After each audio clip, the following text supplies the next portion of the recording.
Hello and welcome to a tutorial from Imagine Landscapes Knits. Right now we're going to be talking about 2 over 1 right crosses. So I've got my 3 stitches right here. Let's work up to them. Alright, I'm going to show you both with a cable needle and without. We'll start with.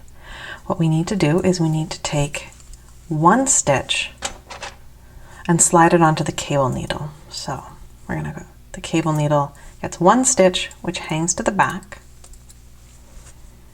Alright, get my yarn out of the way. Then I knit 2 from the left needle tip.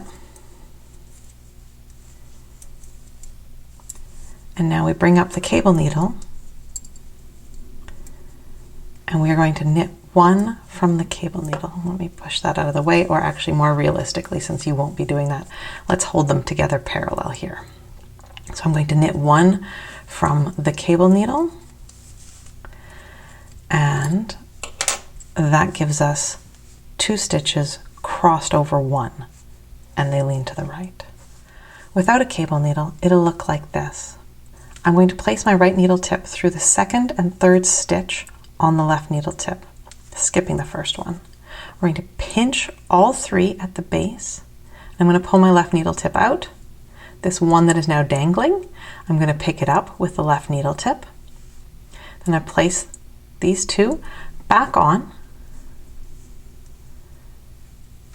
the left needle tip, and then I knit across all 3. We've rearranged them, now we can work them.